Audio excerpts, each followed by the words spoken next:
உங்கள் எழுச்சி தமிழர் தொலைக்காட்சி.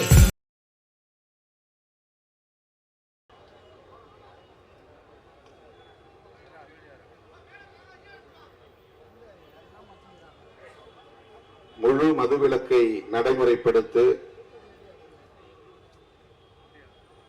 அரசு மதுபான கடைகளை இழுத்து மூடு என்னும் கோரிக்கைகளை வலியுறுத்தி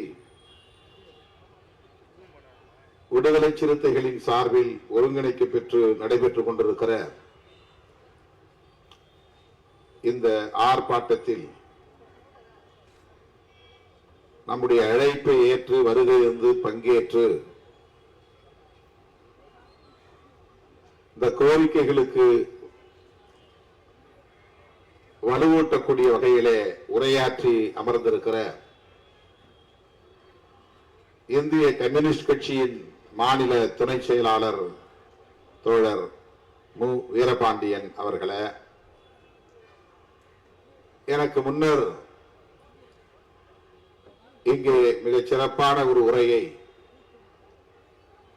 வழங்கி முழுமையான மதுவிலக்கை ஏன் நடைமுறைப்படுத்த வேண்டும் என்பதை விளக்கி உரையாற்றி அமர்ந்திருக்கிற மார்க்சிஸ்ட் கம்யூனிஸ்ட் கட்சியின் தேசிய குழு உறுப்பினர் தோழர் ஜி ராமகிருஷ்ணன் அவர்களே, இந்த ஆர்ப்பாட்டத்தில் பங்கேற்று உரையாற்றி விடைபெற்று சென்றிருக்கிற நமது கட்சியின் சட்டமன்ற உறுப்பினர்கள் ஆலூர் ஷானவாஸ் அவர்களே, SS பாலாஜி அவர்களே, இந்நிகழ்வில் பங்கேற்று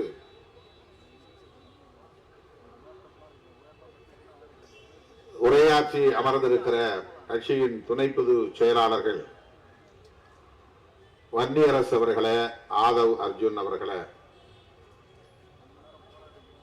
மற்றும் நிகழ்வில் பங்கேற்று சிறப்பித்துக் கொண்டிருக்கிற மாநில பொறுப்பாளர்கள்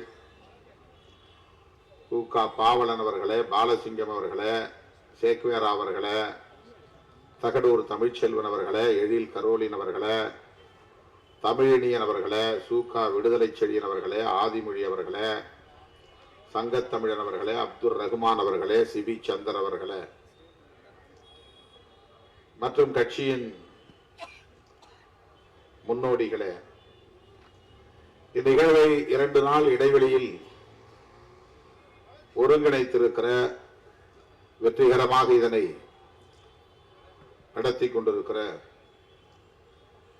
சென்னை மாவட்ட செயலாளர்கள் வேலுமணி, சாரநாத், சேத்துப்பட்டு இளங்கோ, சைதை ஜேக்கப், கரிகால் வளவன், வழக்குரைஞர் அப்புன், வழக்குரைஞர் இளையா, சி சவுந்தர், உஷாராணி, சா இளங்கோவன், தேவ ஞான முதல்வன், திருவள்ளூர் மாவட்ட செயலாளர்கள் தளபதி சுந்தர், அருண் கௌதம், நீலமேகம், ஆவடி யாதவன், காஞ்சிபுரம் மாவட்ட செயலாளர்கள் தீவா எழிலரசு, மேனகாதேவி கோமகன், மதி ஆதவன், செங்கல்பட்டு மாவட்ட செயலாளர்கள் தே தென்னவன், பொன்னிவளவன், காஞ்சி தமிழினி, கனல்விழி, சாமுவேல் எபினேசர், திருநீர்மலை தமிழரசன் ஆகிய தோழர்களே மற்றும் தமிழகம் தழுவிய அளவில் இந்த நிகழ்விலே வந்து பங்கேற்று சிறப்பித்துக் கொண்டிருக்கிற அனைத்து மாவட்ட செயலாளர்களே, மாவட்ட பொறுப்பாளர்களே,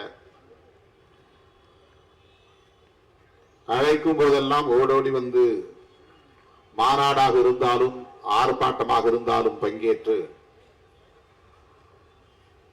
விடுதலை சிறுத்தைகளின் சக்தி இதுவென ஒவ்வொரு நிகழ்விலும் நிரூபித்துக் கொண்டிருக்கிற என் உயிரின் உயிரான விடுதலை சிறுத்தைகளே,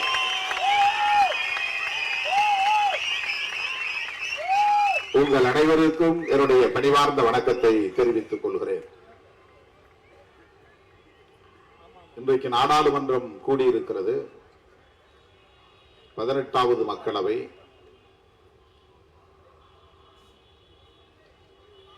இன்றும் நாளையும் நாளை மறுநாளும் தொடர்ந்து 3 நாட்களுக்கு அனைத்து நாடாளுமன்ற உறுப்பினர்களும் உறுதிமொழி ஏற்று பதவியேற்கிற நிகழ்வுகள் ஒருங்கிணைக்கப்பட்டுள்ளன.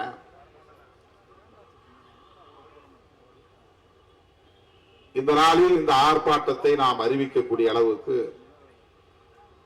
ஒரு நெருக்கடிக்கு ஆளாகி இருக்கிறோம்.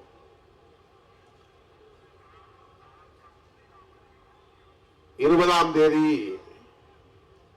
நான் கள்ளக்குறிச்சிக்கு சென்றேன். அங்கு போய் மக்களை சந்தித்த பிறகு மக்களின் கோரிக்கையாக உணர்ந்து இந்த ஆர்ப்பாட்டத்தை அறிவிக்க நேர்ந்தது. 18ஆம் தேதி இந்த கொடும் துயரம் தொடர்பான தகவல்கள் ஊடகங்களில் வெளியானது. அரசல் புரசலாக இந்த செய்திகள் வந்து கொண்டிருந்தன. 19ஆம் தேதி தான் தீவிரமடைந்தது. எதிர்கட்சிகளை சார்ந்தவர்கள் எல்லாம் உடனே களத்துக்கு போய்விட்டார்கள். ஆளுங்கட்சியின் மீது விமர்சனம் செய்வதற்கு ஒரு அரிய வாய்ப்பு என்று கருதி உடனே களத்திற்கு போனார்கள்.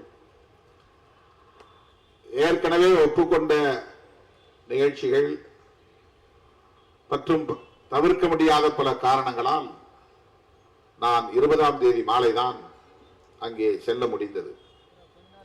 தோழர்கள் இங்கே அதை குறிப்பிட்டார்கள். 20ஆம் தேதி நான் கருணாபுரத்திற்கு போய் நள்ளிரவு 1 மணி வரையில் பாதிக்கப்பட்ட குடும்பத்தினரை சந்தித்தேன். 12 குடும்பங்களைத்தான் சந்திக்க முடிந்தது. இரவு அங்கேயே தங்கிவிட்டு அடுத்த நாள் காலை தொடங்கி அதே போல 21ஆம் தேதி நள்ளிரவு வரையில் கள்ளக்குறிச்சியை சுற்றியுள்ள பாதிக்கப்பட்ட கிராமங்களுக்கெல்லாம் சென்று பாதிக்கப்பட்ட மக்களை எல்லாம் சந்தித்து ஆறுதல் சொல்லிவிட்டு சென்னைக்கு திரும்பினேன்.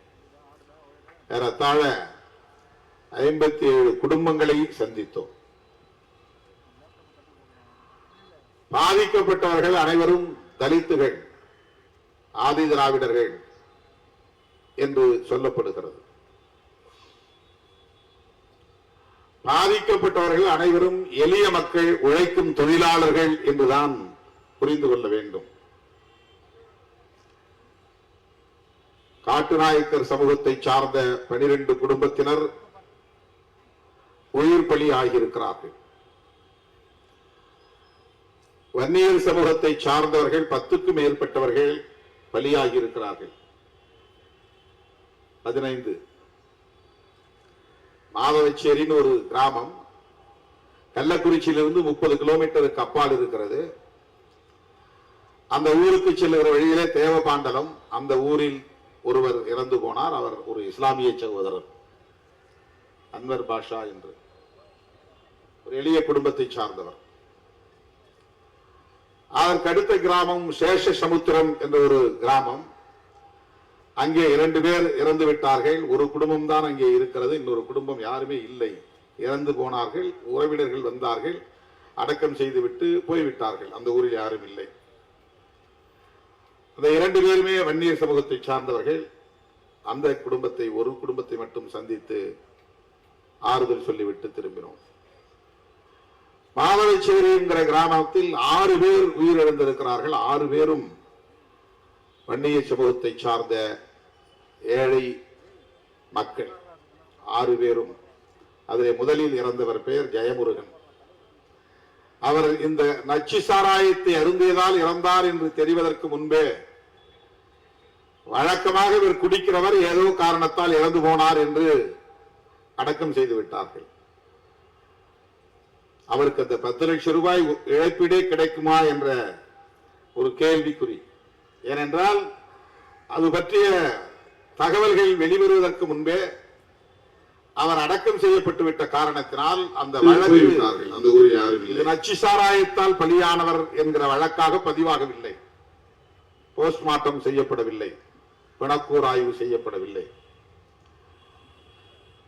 அதே போல அந்த ஊரிலே இன்னொருவர் இளையராஜா, அவருடைய உடலும் அப்படித்தான். இன்னொருவர் நாராயணசாமி, அவரும் அப்படித்தான். இன்னொருவர் கண்ணன், அவருடைய உடல் 2-3 நாட்கள் மருத்துவமனையிலே இருந்து போஸ்ட்மார்ட்டம் செய்து அடக்கம் செய்திருக்கிறார்கள். ஆனால் அதுவும் அந்த வழக்கு பட்டியலில் இடம்பெறவில்லை. ஆகவே அந்த குடும்பத்தினருக்கெல்லாம் இந்த 10 லட்சம் ரூபாய் கிடைக்குமா என்ற கேள்வி. இந்த 6 குடும்பத்தினரையும் நான் அவர்களின் இல்லம் தேடி போய் சந்தித்து ஆறுதல் சொல்லிவிட்டு வந்தேன். அதன் பிறகு மறுபடியும் கள்ளக்குறிச்சிக்கு வந்து கோட்டைமேடு பகுதியிலே பாதிக்கப்பட்டவர்கள் 2 பேர். ஒரு குடும்பம் நாடார் குடும்பம், தகவலுக்காக சொல்லுகிறேன். இன்னொரு குடும்பம் அந்நியர் குடும்பம். ஏழை எளிய குடும்பத்தை சார்ந்த உழைக்கும் தொழிலாளர்கள், மூட்டை தூக்கும் தொழிலாளர்கள், அன்றாடம் கூலி வேலைக்கு செல்லக்கூடிய எளிய மக்கள் அவர்கள். அதன் பிறகு மாமந்தூரை முடித்துக் கொண்டு கரியப்பா நகரை முடித்துக் கொண்டு பொறுப்பனாக்குறிச்சி என்ற ஊரிலே போய் அன்றைக்கு இரவு முடிக்கிறோம். 21ஆம் தேதி காலை 10 மணிக்கு நான் கருணாபுரத்து ஆதிதிராவிடர் தெருவுக்குள்ளே நுழைந்தேன். 3:30 மணிக்குத்தான் வெளியே வந்தேன்.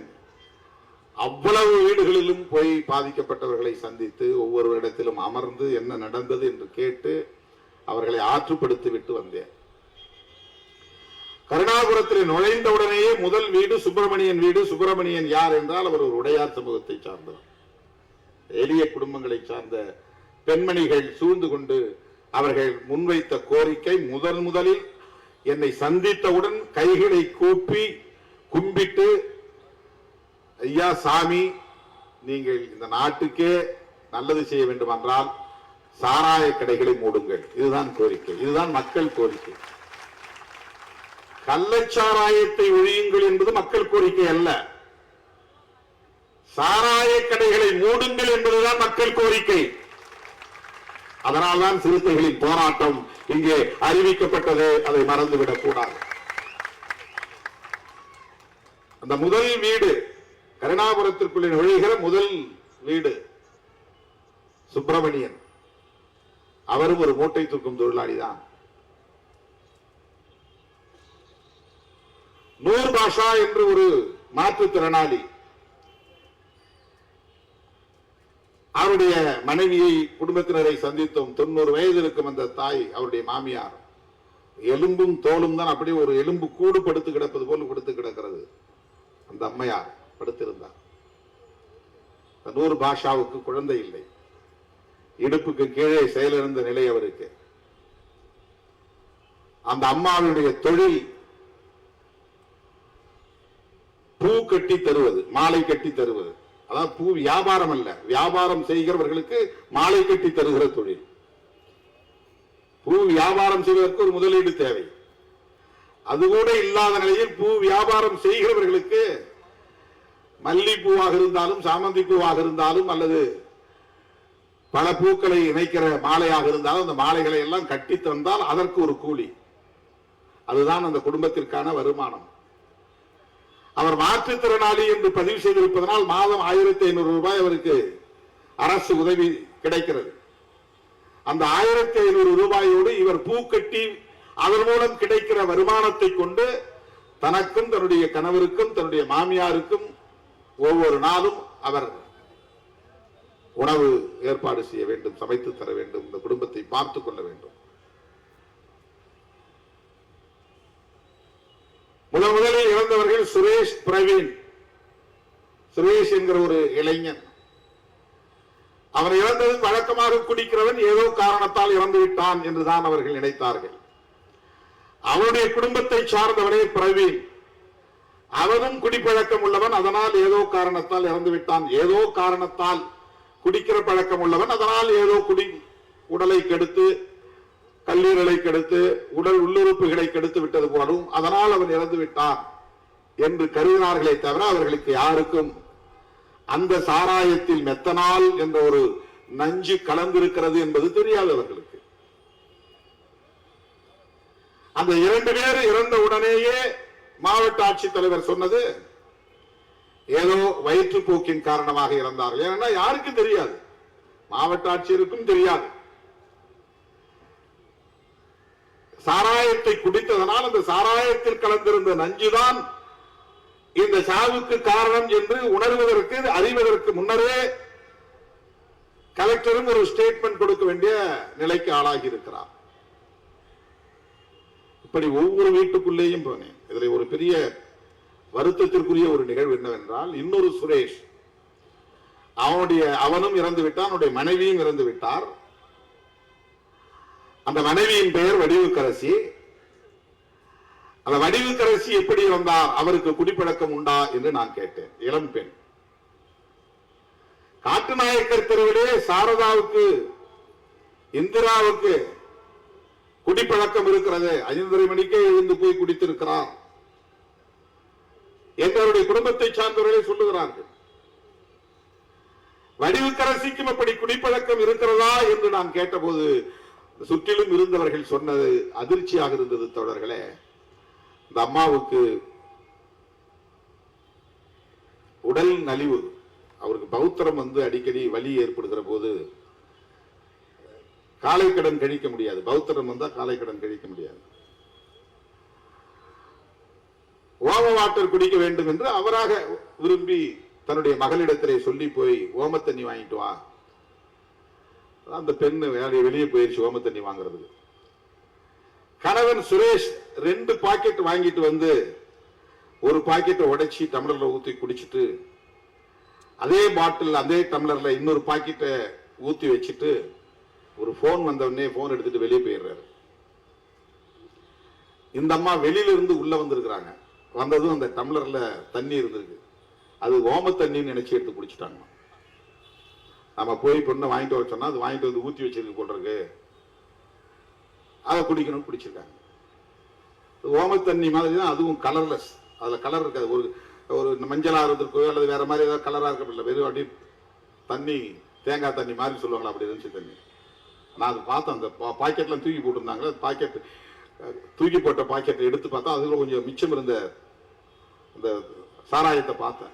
அப்படியே கிளியரா இருக்கு, எந்த கலரும் கிடையாது அதுல.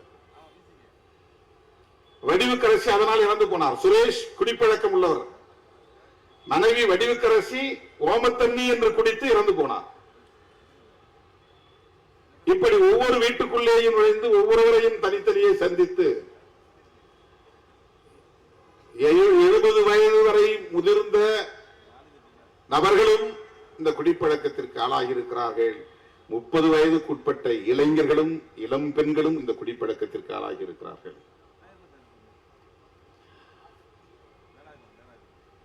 தெரு தெருவாக நடந்து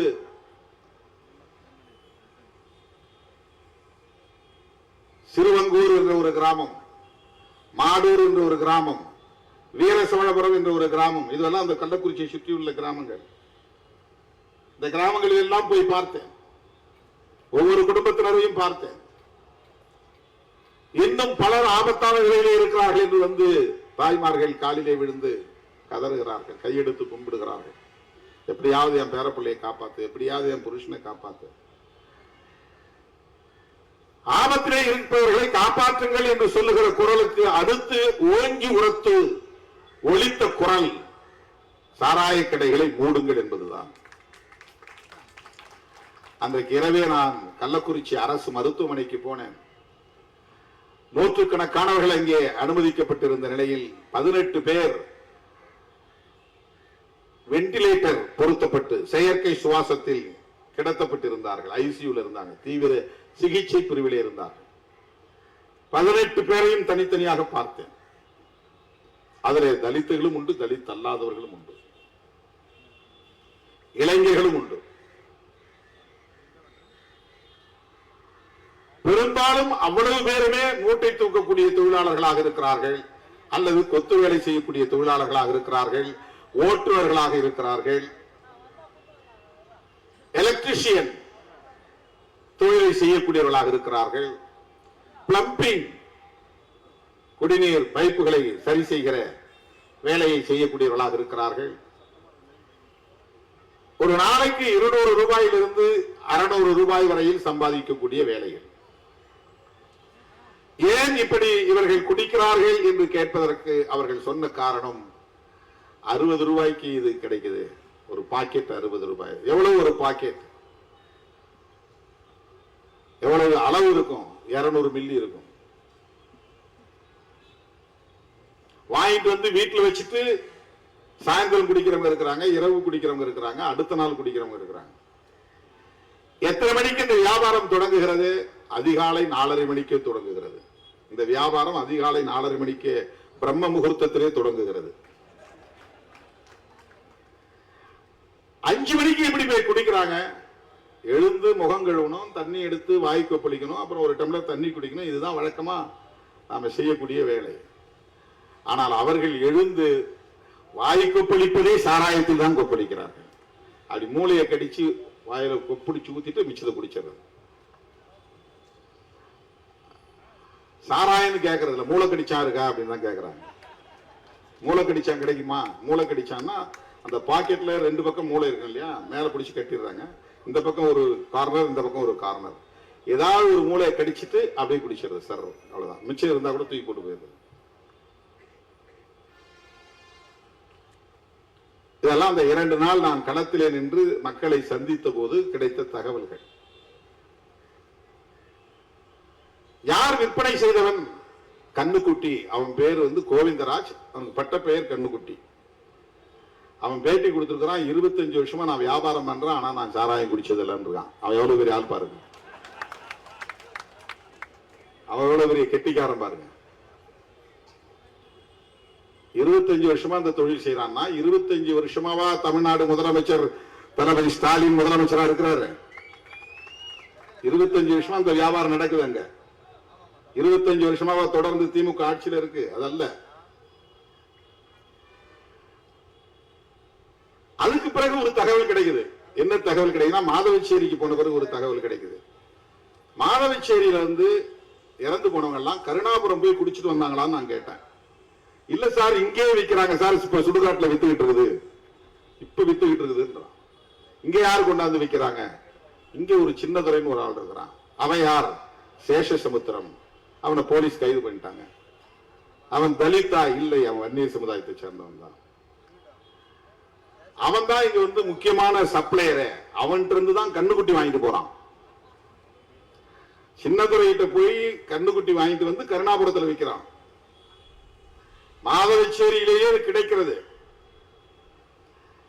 அந்நிய சமுதாயத்தை சார்ந்த மக்கள் பெரும்பான்மையாக வசிக்கக்கூடிய அந்த கிராமத்தில் பட்டப்பகலில் விற்பனையாகிறது. பல கிராமங்களை சார்ந்தவர்கள் அங்கே வாங்கி கொண்டு போகிறார்கள். ரீட்டைல் சேல்ஸ் வேற, மொத்தமா வாங்கிட்டு போய் அங்க தனியா சில்லறை விற்பனை. அவன் இப்ப கண்ணுக்குட்டின்னா அது 60 ரூபாய்க்கு வாங்கிட்டு வந்திருக்க மாட்டான். சின்னதுரைட்ட வாங்கும் போது அவன் 50 ரூபாய்க்கு 55 ரூபாய்க்கு வாங்கிருப்பான் ஒரு பாக்கெட். இவன் இங்க 60 ரூபாய்க்கு விற்கிறான். இப்ப சின்னதுரைக்கு யார் கொடுத்தாங்கிறதா முக்கியமானது. அவனே அது தயாரிச்சானா? அப்ப அவன் இந்த சாராயத்துல மெத்தனால் கலந்திருக்கானா? அந்த மெத்தனால் எங்கிருந்து வந்துச்சு? மெத்தனால் எல்லாராலையும் வாங்க முடியாது. முக்கியமான கெமிக்கல்ஸ் எல்லாம் ட்ரக்ஸ், இந்த மருந்து, இதெல்லாம் எல்லாராலையும் வாங்க முடியாது. அதுக்கு நிறைய கெடுபிடி இருக்கு, சட்டங்கள், நிறைய கெடுபிடியான சட்டங்கள் இருக்கு. எல்லாராலையும் வாங்க முடியாது.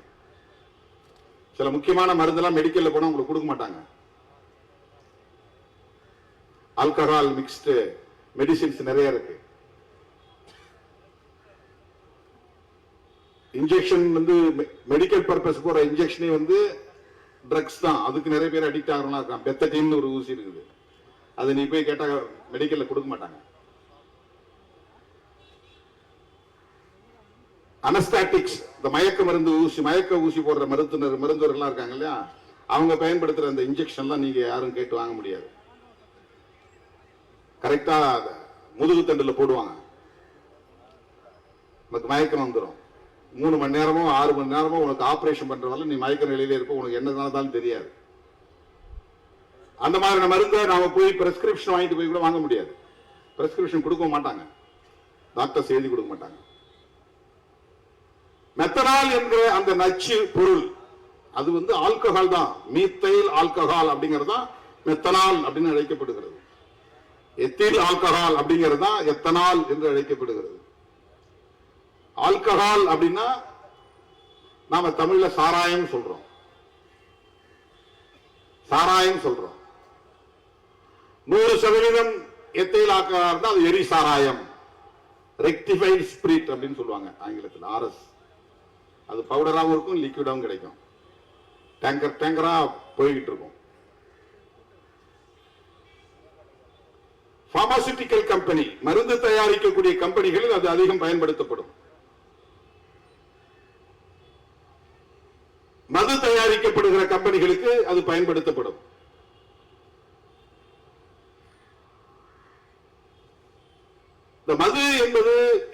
புதிதாக இந்த காலகட்டத்தில் திமுக அதிமுக வந்த பிறகுதான் அறிமுகமானது என்று இல்லை. காலம் காலமாக மனிதன் தோன்றிய காலத்திலிருந்து மதுவுக்கும் மனிதனுக்கும் நெருக்கமான தொடர்பு உண்டு.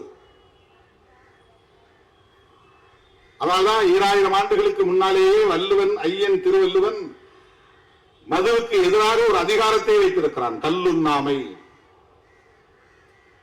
கல் அப்படிங்கிறது வேற மொழியில மது, தமிழ்ல கல்லு. அது பனங்கல்லு தென்னங்கல்லு மட்டும் இல்ல, கல் என்றாலே போதை தரக்கூடிய ஒரு பொருள் என்று பொருள்.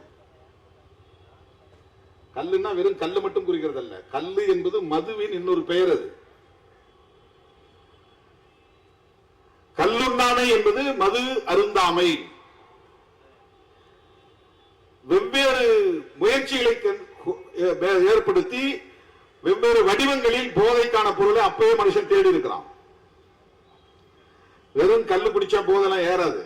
அந்த கல்லுல ஊமத்தை காய போட்டு தேய்ப்பாங்க. உள்ள ஊமத்தை சாரும் சேர்ந்தாதான் கல்லு போதை வரும்.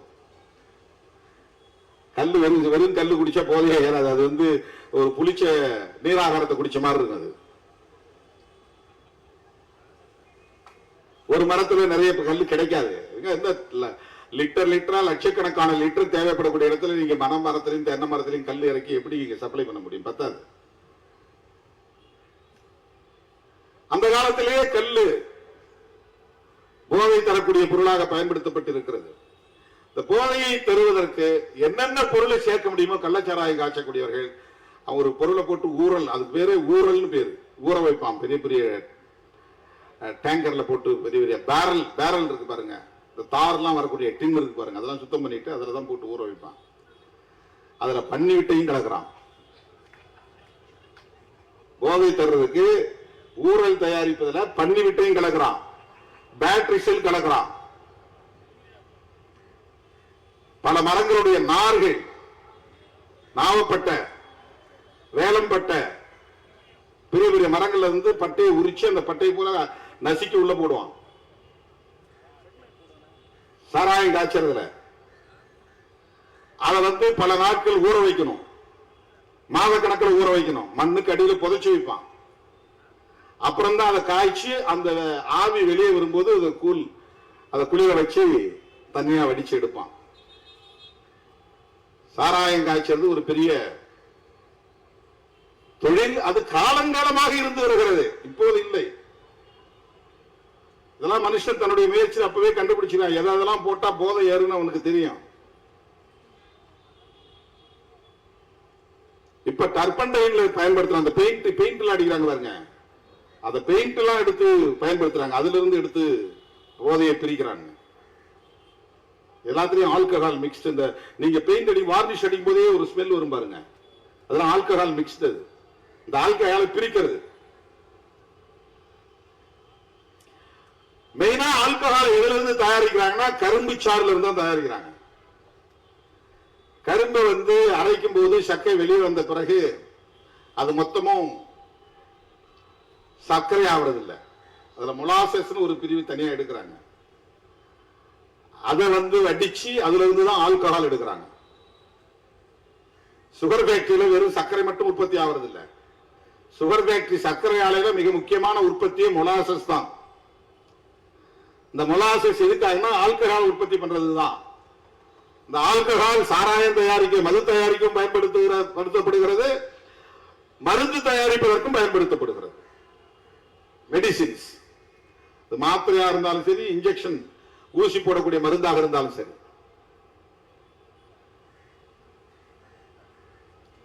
ஆகவே மனிதன் பிறந்த காலத்திலிருந்து மதுவோடு நெருக்கமாக இருந்திருக்கிறான், மதுவை உண்டிருக்கிறான், அவனே அதை உற்பத்தி செய்திருக்கிறான். நெல் அரிசியே மது உற்பத்திக்கு முக்கியமான ஒரு மூலப்பொருள். நெல் அரிசி, அரிசியை நீங்க ஊற வச்சு அதை சோறாக்கி ஊற வச்சாக்க இங்கெல்லாம் சுண்டிச்சோறுன்னு கிடைப்பாங்க. சுண்டைச்சோறு, சுண்டிச்சோறு. அடையாறு பக்கம், பெச நகர் பக்கம் போனீங்கன்னா சுண்டகஞ்சி. அரிசி ஆல்கஹால். சில பேர் நிறைய பழைய சோறு சாப்பிட்டா மயக்கம் வர்ற மாதிரி இருக்குப்பா, போய் நான் படுக்கணும்னு போய் படுப்பான். ஏன்னா அந்த 3 நாள் 4 நாள் ஊறின பழைய சோறு அது செல்ஃப் ஜெனரேட்டட் ஆல்கஹால் சொல்லுவாங்க. தன்னுற்பத்தி ஆல்கஹால், சில பொருளை அப்படியே போட்டு ஊற வச்சுனா அதுல ஆல்கஹால் உற்பத்தி ஆயிரும். அதுல ஒரு பொருள் அரிசி. திராட்சை பழங்கள்லாம் போட்டு ஊற வச்சுட்டா அது ஒயின் சொல்றாங்க. அது ஆல்கஹால் அதுல உற்பத்தி ஆகுது. நெடுநாள் ஊர்ன திராட்சை சாறு ஆல்கஹாலா அப்படியே புளிச்ச வாசம் அடிக்கும். அப்படி திறந்தனே அனுப்பி நீங்க பழச்சாறு வாங்கி 3 நாள் கழிச்சு ஓபன் பண்ணி பாருங்க. ஆரஞ்சோ சாத்துக்குடியோ அல்லது கிரேப் திராட்சையோ சாறு வாங்கிட்டு மூடி சாப்பிடாம மூடி வச்சுட்டு ஒரு 3 நாள் கழிச்சு திறந்து பாருங்க. திறக்கும்போது கப்புன்னு அடிக்கும். அப்படியே சாராய வாட்டை அடிக்கிற மாதிரி அடிக்கும்.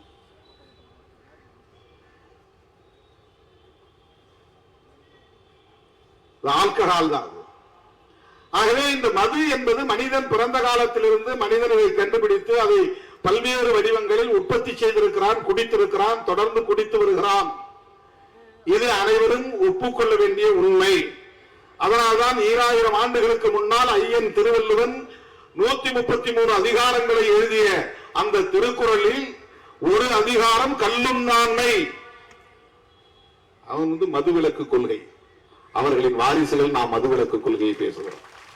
ஐயன் வள்ளுவனின் வாரிசுகள் நாங்கள். அவருக்கும் பாட்டன் தான் 500 வருஷத்துக்கு முன்னால பிறந்தவர் நம்முடைய புத்தர். வள்ளுவனுக்கு முன்னால பிறந்தவர் 500 வருஷங்களுக்கு முன்னால. அவரும் மது கூடாது அப்படிங்கிறார். நமக்கு வரலாறு தெரிந்த காலத்திலிருந்து மதுவுக்கு எதிராக பலர் போராடி இருக்கிறார்கள், கருத்து பரப்பலை செய்திருக்கிறார்கள். நம்மையெல்லாம் மனிதர்களாய் தலைநிமிர வைத்த நம்முடைய மகத்தான தலைவர் புரட்சியாளர் அம்பேத்கர் அவர்கள் பம்பாய் மாகாணத்திலே சட்டமன்ற உறுப்பினராக இருந்த போதே அந்த அவையில் மதுவிலக்கை வலியுறுத்தி பேசியிருக்கிறார். நாங்கள் அம்பேத்கரின் வாரிசுகள், அதனால் மதுவிலக்கை வலியுறுத்துகிறோம். நாங்கள் பகவான் புத்தரின் வாரிசுகள், ஐயன் திருவள்ளுவனின் வாரிசுகள். எனவே மதுவிலக்கு கொள்கையை ஒரு தொலைநோக்கு பார்வையோடு நாங்கள் முன்வைக்கிறோம். தற்காலிக அரசியல் ஆதாயத்திற்காக இதை பேசவில்லை. புரட்சியாளர் அம்பேத்கர் அவர்கள் அரசமைப்பு சட்டத்தை எழுதுவதற்கான வாய்ப்பை பெற்ற சூழலில் அரசமைப்பு சட்டத்திலேயே அதை பதிவு செய்கிறார். இந்த கோரிக்கை அதுதான். தமிழ்நாடு அரசே என்று நாங்கள் கோரிக்கை வைத்தாலும் கூட எங்கள் கோரிக்கை இந்த மதுவிலக்கு கோரிக்கையை தமிழ்நாட்டிலே தடை செய்யுங்கள் என்று மட்டும் நாங்கள் சொல்லவில்லை. இதை தேசிய கொள்கையாக அறிவிக்க வேண்டும். இந்தியா முழுவதும் மதுவிலக்கை நடைமுறைப்படுத்த வேண்டும்.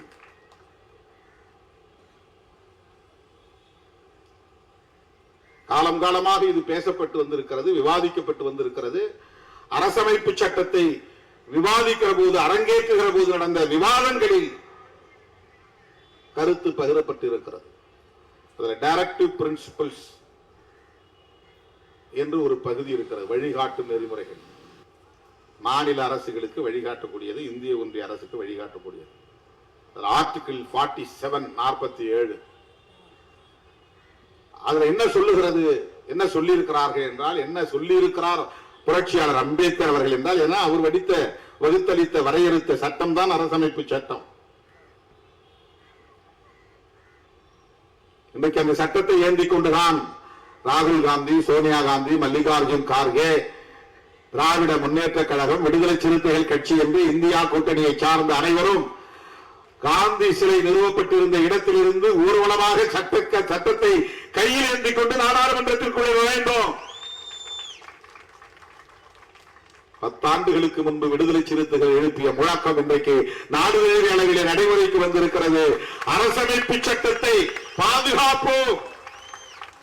நரேந்திர மோடி பிரதமர் வேட்பாளராக அறிவிக்கப்பட்ட நாளில் இருந்து அரசமைப்பு சட்டத்திற்கு ஆபத்து என்று அடிவயிறு வலிக்க வலிக்க கத்தி கத்தி பேசி வருகிற இயக்கம் விடுதலை சிறுத்தைகள் கட்சி. டிமானிட்டைசேஷன் என்று ரூபாய் மதிப்பிழப்பு நடவடிக்கையை மேற்கொண்ட உடனேயே பாண்டிச்சேரி, புதுச்சேரியில் அரசமைப்பு சட்ட பாதுகாப்பு மாநாட்டை நடத்திய இயக்கம் விடுதலை சிறுத்தைகள் கட்சி. தமிழ்நாடு பாண்டிச்சேரி என்று மட்டுமில்லாமல் ஆந்திராவிலே மட்டும் 3-4 இடங்களிலே, குப்பம், மதனப்பள்ளி, பல்வேறு இடங்களிலே, குண்டூர் போன்ற இடங்களிலே அரசமைப்பு சட்ட பாதுகாப்பு மாநாட்டை நடத்தியிருக்கிறோம். கர்நாடகாவில் நடத்தியிருக்கிறோம், தெலுங்கானாவில் நடத்தியிருக்கிறோம். 10 ஆண்டுகளாக தொடர்ந்து இந்த அரசமைப்பு சட்டத்தில் இருக்கிற ஆபத்தை எடுத்துரைத்தோம். இன்றைக்கு இந்தியா கூட்டணியே அரசமைப்பு சட்டத்தை கையில் ஏந்தி செல்லக்கூடிய ஒரு நிலை உருவாக்கி இருக்கிறது. பிரதமர் மோடி இன்றைக்கு பதவியேற்ற போது அந்த அவையிலே அவ்வளவு பேரும் எதிர்கட்சிகளை சார்ந்த அத்தனை பேரும் அரசமைப்பு சட்டத்தை உயர்த்தி பிடித்தோம். அந்த அரசமைப்பு சட்டத்தை வகுத்தளித்தவர் புரட்சியாளர் அம்பேத்கர் அவர்கள். ஆகவே நடந்து முடிந்த தேர்தல் புரட்சியாளர் அம்பேத்கரின் கொள்கைகளுக்கும் அவருடைய எதிரிகளுக்கும் இடையே நடந்த யுத்தம் தான். தோழர்களே, அந்த அரசமைப்பு சட்டத்தின் டைரக்டிவ் பிரின்சிபிள்ஸ் என்கிற அந்த பகுதியிலே ஆர்டிகல் 47 என்கிற 47வது பிரிவு மதுவிலக்கை படிப்படியாக இந்திய ஒன்றிய அரசும் மாநில அரசுகளும் இணைந்து நடைமுறைப்படுத்த வேண்டும், சட்டம் இயற்ற வேண்டும், அதை பின்பற்ற வேண்டும். இதை சேர்த்தவர் புரட்சியாளர் அம்பேத்கர் அவர்கள். அப்போதே பலர் எழுந்து எதிர்ப்பு தெரிவித்திருக்கிறார்கள். இதெல்லாம் தனி மனித உரிமையிலே தலையிடுவது, அவன் விரும்புறவன் குடிக்கிறாங்க, நீ ஏன் அரசாங்கம் சட்டம் போடுற? அன்னைக்கே எதிர்த்து ஒருத்தன் பேசியிருக்கிறான். எளிய மக்கள் எக்கேடு கெட்டால் என்ன என்று எண்ணக்கூடியவர்கள் எல்லா காலத்திலும் இருப்பார்கள். இன்னொரு ஆள் எழுச்சி பேசியிருக்கிறாரு, பழங்குடி மக்களால் குடிக்காகவே இருக்க முடியாது, இது பழங்குடி மக்களுக்கு எதிரான செயல், அதனால நீ மதுவிலக்கு கொள்கையெல்லாம் கூடாது.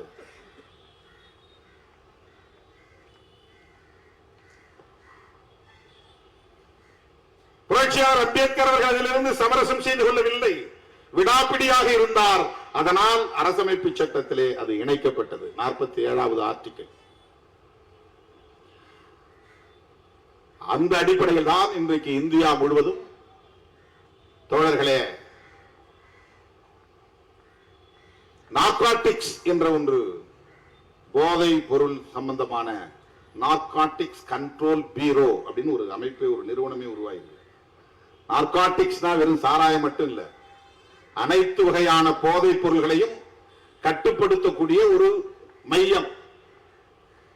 அது எதன் அடிப்படையில் உருவாக்கப்பட்டிருக்கிறது என்றால் கான்ஸ்டிடியூஷன் ஆர்டிகல் 47 47வது அரசமைப்பு உறுப்பின் அடிப்படையில் அது உருவாக்கப்பட்டிருக்கிறது. NCP narcotics. நார்காட்டிக்ஸ் என்றால் அனைத்து வகையான போதைகளையும் குறிக்கும். அதுல மதுவும் சாராயமும் அடங்கும், இதர போதைப் பொருள் கஞ்சா, பிரவுன் சுகர், ஹெராயின், கோக்கைன்,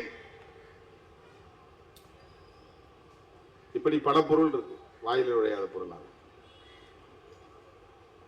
இதெல்லாம் இன்றைக்கு புழக்கத்தில் இருக்கிறது, இந்தியா முழுக்க புழக்கத்தில் இருக்கிறது. போன முறை நாடாளுமன்றத்தில் நான் பேசுகிற போது அதானியுடைய ஏர்போர்ட் வழியாக பல ஆயிரம் கோடி மதிப்புள்ள போதைப் பொருள்கள் கைப்பற்றப்பட்டிருக்கின்றன. இது எப்படி அரசுக்கு தெரியுமா என்ற கேள்வியை நான் எழுப்பினேன்.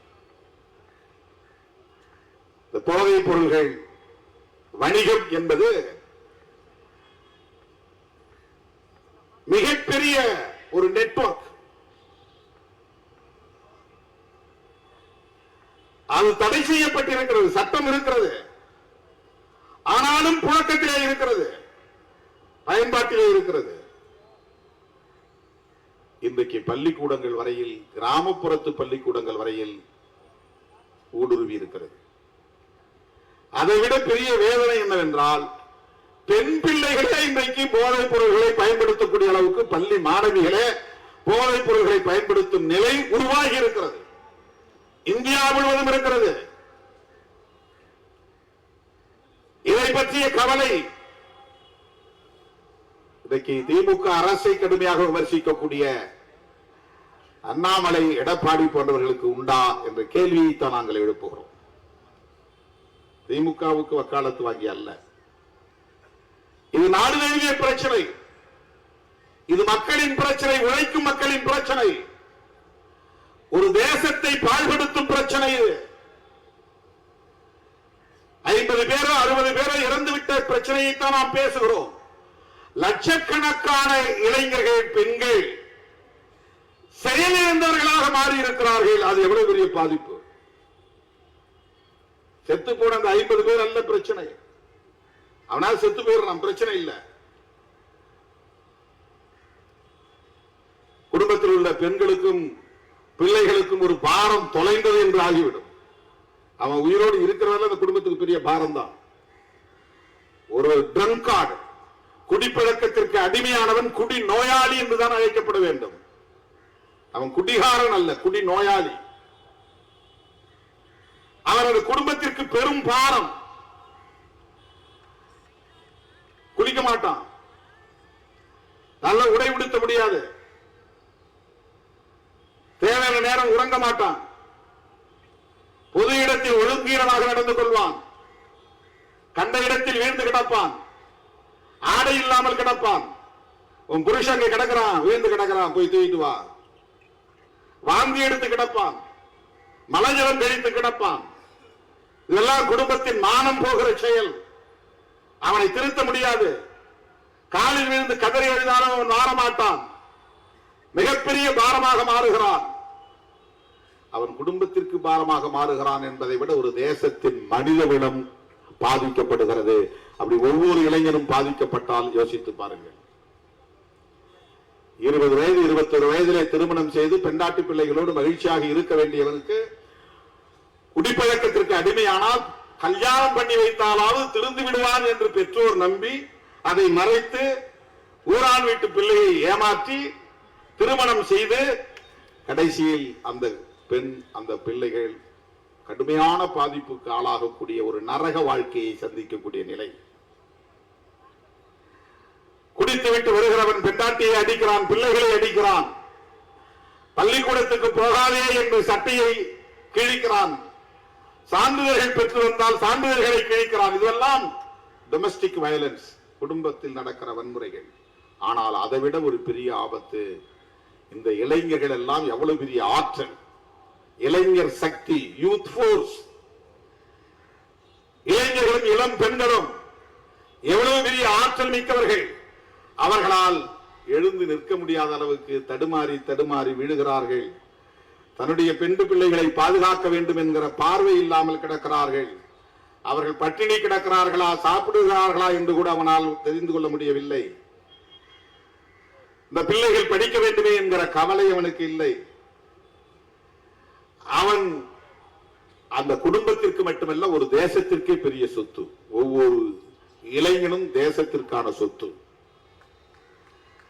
மனித வளம், ஹியூமன் ரிசோர்ஸ். குடிப்பழக்கத்திற்கு அடிமையாவதால் மனித வளம் கடுமையாக பாதிக்கப்படுகிறது. ஒரு ஊரின் வளர்ச்சி பாதிக்கப்படுகிறது, ஒரு மாநிலத்தின் வளர்ச்சி பாதிக்கப்படுகிறது. பல பேர் டிரைவர்களாக வர வாய்ப்பு இருக்கிறது, பேராசிரியர்களாக வர வாய்ப்பு இருக்கிறது, வழக்குரைஞர்களாக வர வாய்ப்பு இருக்கிறது, ஆசிரியர்களாக வர வாய்ப்பு இருக்கிறது, பேராசிரியர்களாக வர வாய்ப்பு இருக்கிறது. ஆனால் அவன் ட்ரங்கார்டாக மாறி மதுவுக்கு அடிமையாகி அடிக்ஷன். அது இல்லாம அவனால் இருக்க முடியாது. அதான் அடிக்ஷன். அந்த பொருளை தேடும், எழுதிச்சு உடனே அது குடிச்சா தேவலான்னு தேடும். அம்மா சண்டை போடுறாங்க, ஆமா. அப்பா சண்டை போடுறாரு, சரி. பொண்டாட்டி சண்டை போடுறா, ரைட்டு. பிள்ளைங்க நடுத்தரவு நிக்குது, எல்லாம் தெரியுது, ஆனா விட முடியாது. அதான் அடிக்ஷன். தப்புன்னு தெரியுது, ஆனா விட முடியல, அதுதான் அடிக்ஷன். சில பேருக்கு காலையில ஒரு பீடியை பத்த வச்சாதான் அவனுக்கு டாய்லெட்டே போக முடியும், இல்லைன்னா அவன் டாய்லெட் போக முடியாது. அது அடிக்ஷன். போய் பீடியை பத்த வச்சுதான் அவன் போய் பப்ளிக் டாய்லெட் போய் உட்காருவான், இல்லைன்னா அவன் பித்து பிடிச்ச மாதிரி அலைவான். போய் ஏதாவது, இப்பெல்லாம் பீடி இல்லை, இப்ப சிகரெட் தான். நிக்கோட்டினுக்கு அடிக்ஷன். பீடி சிகரெட் குடித்து குடித்து பழகி பழகி அதுக்குள்ள அவனுடைய பிரெயின் அதுக்கு அடிக்ட் ஆயிருது. அவனுக்கு காலை எழுச்சோன்னே அது. சில பேர் காஃபியோ டீயோ குடிச்சாதான் டாய்லெட்டுக்கு போவான், இல்லைன்னா அவனுக்கு சும்மா உட்காந்தே இருப்பான். அது அடிக்ஷன். அது ஒரு நாளைக்கு 16 டீ குடிச்சேன், 16 காஃபி குடிச்சேன் சில பேர். அடிக்ஷன். காஃபில காஃபைன் அப்படின்னு ஒரு போதைப் பொருள் இருக்கு, அது ஒரு அடிக்ஷன். அது அந்த போதைப் பொருளுக்கு அடிக்ஷன் ஆயிடுவான். சிகரெட்ல பீடியில நிக்கோட்டின் ஒரு போதைப் பொருள் இருக்கு, அதுக்கு அடிக்ஷன் ஆயிடுவான். பிரெயின் அதை எந்த நேரம் தேடிக்கிட்டே இருக்கும். அது இருந்தாதான் பிரிஸ்கா இருக்கும். உடனே அப்பா இப்பதான்டா ஃப்ரீயா இருக்கு வேலை செய்வான். அவன் சொல்ற காரணம் உண்மையில உடம்பு வலியை ஆள குடிக்கிறங்கிறதான் கிடையாது. அதுக்கு பழக்கப்பட்டு போய் அவன் மைண்ட் அதை தேடுது, அவன் மனமும் அவனுடைய பிரெயின் அதை தேடுது, அதுக்காக தான் குடிக்க போறான். அந்த நேரத்துல அவன் வேலை செய்யறது போது ஒண்ணும் தெரியாது, அவன் பிறகு வலிக்கும்.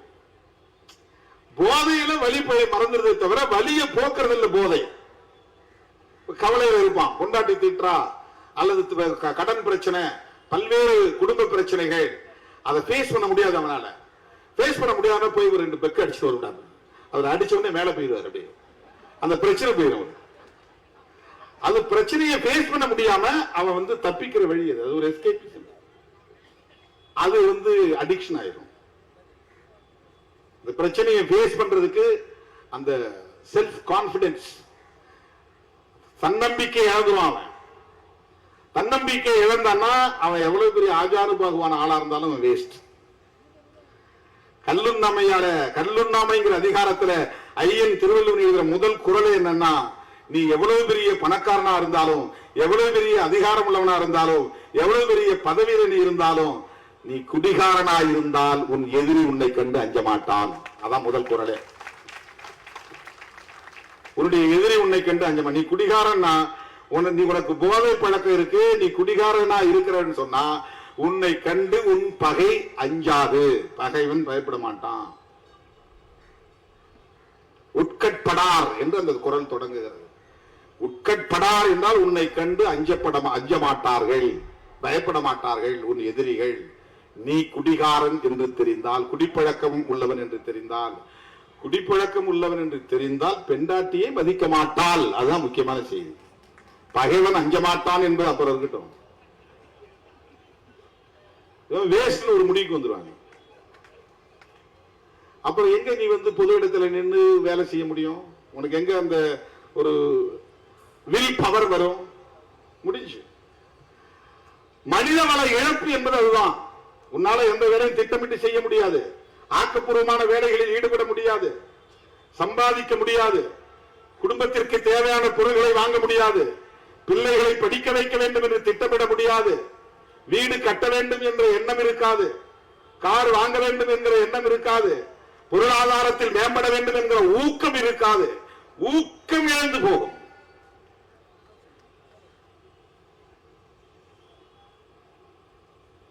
உடம்புல எந்த உறுப்பு பாதிக்கப்பட்டாலும் ரீப்ளேஸ் பண்ணிடலாம். கை போச்சுன்னா கை வச்சிடலாம், ஹார்ட் போச்சுன்னா ஹார்ட் வச்சிடலாம், லிவர் போச்சுன்னா கொஞ்சம் லிவரை வேற ஒருத்தர் கட் பண்ணி வச்சு அது வளர்ந்துரும். கல்லீரலுக்கு தானா வளர்றது, பூத்து தானா வளரும். கொஞ்சம் வச்சா போதும், ஒரு சின்ன பிட்டு வச்சா கூட போதும், கல்லீரல் வளர்ந்துரும். ரீப்ளேஸ் பண்ணிடலாம். கண்ணுக்கு கண்ணு வைக்கிறாங்க. பல்வேறு உறுப்புகளை இன்றைக்கு மருத்துவத்துறை டிரான்ஸ்பிளான்டேஷன் செய்யுது. கிட்னி டிரான்ஸ்பிளான்டேஷன், லிவர் டிரான்ஸ்பிளான்டேஷன், சிறுநீரக மாற்று அறுவை சிகிச்சை, கல்லீரல் மாற்று அறுவை சிகிச்சை, மூளையை மாற்று அறுவை சிகிச்சை கிடையாது. ஒருத்தர் மூளை எடுத்து இன்னொருத்தர் வச்சா அது வந்து பொருந்துவானா பொருந்தாது, இயங்குவானா இயங்காது. பிரெயின் வந்து ஒரு யூனிக் ஆர்கன், எல்லாமே யூனிக் தான். பிரெயின் வந்து ரீப்ளேஸ்மெண்ட் பண்ண முடியாது. இந்த மது பழக்கம், போதை பழக்கம், அதற்கு அடிமையாகக்கூடிய நிலை சிஎன்எஸ் என்கிற சென்ட்ரல் நர்வஸ் சிஸ்டம், அதுதான் கடுமையா தாக்கும். பாதிக்கப்பட்டோம். முதுகுத்தண்டு பாருங்க, அதான் சென்ட்ரல் நர்வஸ் சிஸ்டம். மூளையோட முகுளத்தோட முதுகுத்தண்டு உனக்கு உட்கார்ற இடம் வரலாம், கடைசியா வந்து முடியுது பாருங்க முதுகுத்தண்டு, கடைசி எலும்பு. அது வரையிலும் எல்லா நரம்புகளும் இணைக்கப்பட்ட உடலுக்கு போகிற அத்தனை நரம்புகளும் அப்படிதான் பிரியும். முதுகுத்தண்டே ஆணையிடும். அனிச்சை செயல்வாங்கல்ல, மூளைக்கு போகாம சில நேரம் முதுகுத்தண்டே அது சபார்டினேட் சர்வீஸ் பண்ணுவது. மூளைக்கே சொல்லாம இதுவே ஆணையிட்டுரும். அதுவே ஒரு மூளை தான். முதுகுத்தண்டுங்கிறதே ஒரு மூளை தான். மூளையின் தொடர்ச்சி தான் அது. அந்த சிஸ்டத்தை போய் தாக்கக்கூடிய ஒன்றுதான் இந்த மது பழக்கம் அல்லது போதை பழக்கம். நீ எந்த மது அருந்தினாலும் சரி, கஞ்சா அடிச்சாலும் சரி, நிக்கோட்டினுக்கு, ஹெராயின், பெத்தடின் போன்ற எந்த மருந்து பொருள்களுக்கு நீ அடிமையானாலும் உன்னுடைய சென்ட்ரல் நர்வஸ் சிஸ்டம் அது அடிபட்டு போச்சுன்னா உனக்கு எல்லாமே சேர.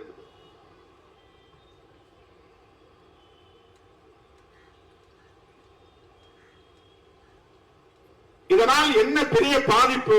மனித வளம், ஹியூமன் ரிசோர்ஸ் நல்லா நல்ல போராடக்கூடிய வலிமை உள்ளவன் பார்த்தா நம்ம அடுத்த இடம் ஒரு 10 வருஷம் கழிச்சு பார்த்தா நல்லா குடிச்சிட்டு இருப்பான், அப்படியே தடுமாறிக்கிட்டு இருப்பான். அப்படி வச்சு தள்ள ஓடி பொத்துன்னு விழுவான். ஆனால் பவர்ஃபுல்லான ஒரு பிசிக், அந்த உடம்பு அப்படி கம்பீரமான உடம்பு. குடிப்பழக்கத்தால எல்லாம் போயிடும். ஒவ்வொரு மனிதனுடைய ஆற்றலும் அபாரமானது.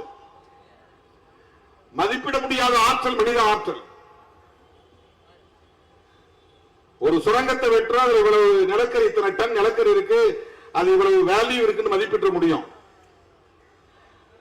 தங்க சுரங்கத்துல இத்தனை அடி ஆழத்துக்கு போனா இத்தனை வருஷத்துக்கு தங்கத்தை வெட்டி எடுக்கலாம், அது அதனுடைய வேல்யூ நீ மதிப்பிட முடியும்.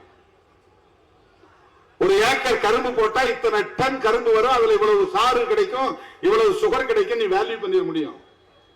மனித வளத்தை நீங்க வேல்யூ பண்ண முடியாது. அது அபாரமான ஆற்றல். ஒருத்தன் என்ன ஆற்றல் தெரிய பாக்குறதுக்கு பல்லு நீட்டிட்டு இருக்கும், கை ஒரு மாதிரி சிம்பி போயிருக்கும், ஆனா அவன் இருக்கிற ஆற்றல் பெரிய பயங்கரமான ஆற்றலா இருக்கும். ஆளை பார்த்து எடை போட முடியாது. மனித ஆற்றல்ங்கிறது எவாலுவேட் பண்ண முடியாத ஒரு ஆற்றல். மனித வளம் என்பது மகத்தானது. அந்த மனித வளம் பாதிக்கப்படுகிறது. 60 பேர் செத்தாங்கிறது பிரச்சனை இல்லை. அந்த மாதிரி பல லட்சம் பேர் ஆற்றல் இழந்து கிடக்கிறான். ஒரு ஊருக்கு நான் போறேன், ராத்திரி 6 மணிக்கு 8 மணிக்கு போறேன்னா ஒரு 100 பேர் திரண்டு நிற்கிறான்னா அதுல 30 பேர் செயலிழந்தவனா இருக்கிறான், குடிகாரனா இருக்கிறான். ஒரு மாநாடு நடத்துற 10,000 பேர் இருக்காங்கன்னா அந்த மேடைக்கு 2 பக்கத்துல நிக்கிறவன் அதுல பாதி பேர் குடிகாரனா இருப்பான். அவன் உட்காரவே மாட்டான், அவனுக்கு சேர் போட்டாலும் கிடைக்காது, யார் சொன்னாலும் கேட்கவும் மாட்டான், சொல்ல சொல்ல கை தட்டிட்டே இருப்பான், கத்திக்கிட்டே இருப்பான். ஆனா ஆற்றல் வாய்ந்தவன் செயலிழந்து போறான். செயலிழந்து அவன் யாருக்குமே பயன்படாம போயிடுறான். ஒவ்வொரு ஊரிலும் 100 இளைஞர்கள் பாதிக்கப்படுகிறார்கள். அந்த 100 இளைஞர்களின் ஆற்றல் பாழாகிறது. அதுதான் மனிதவளப்பால், மனிதவள இழப்பு. நல்ல சாராயம் என்று ஒன்று இல்லை. அதனால்தான் நான் கள்ளச்சாராயம் சொல்லாம நச்சு சாராயம் எழுதியிருக்கிறேன்.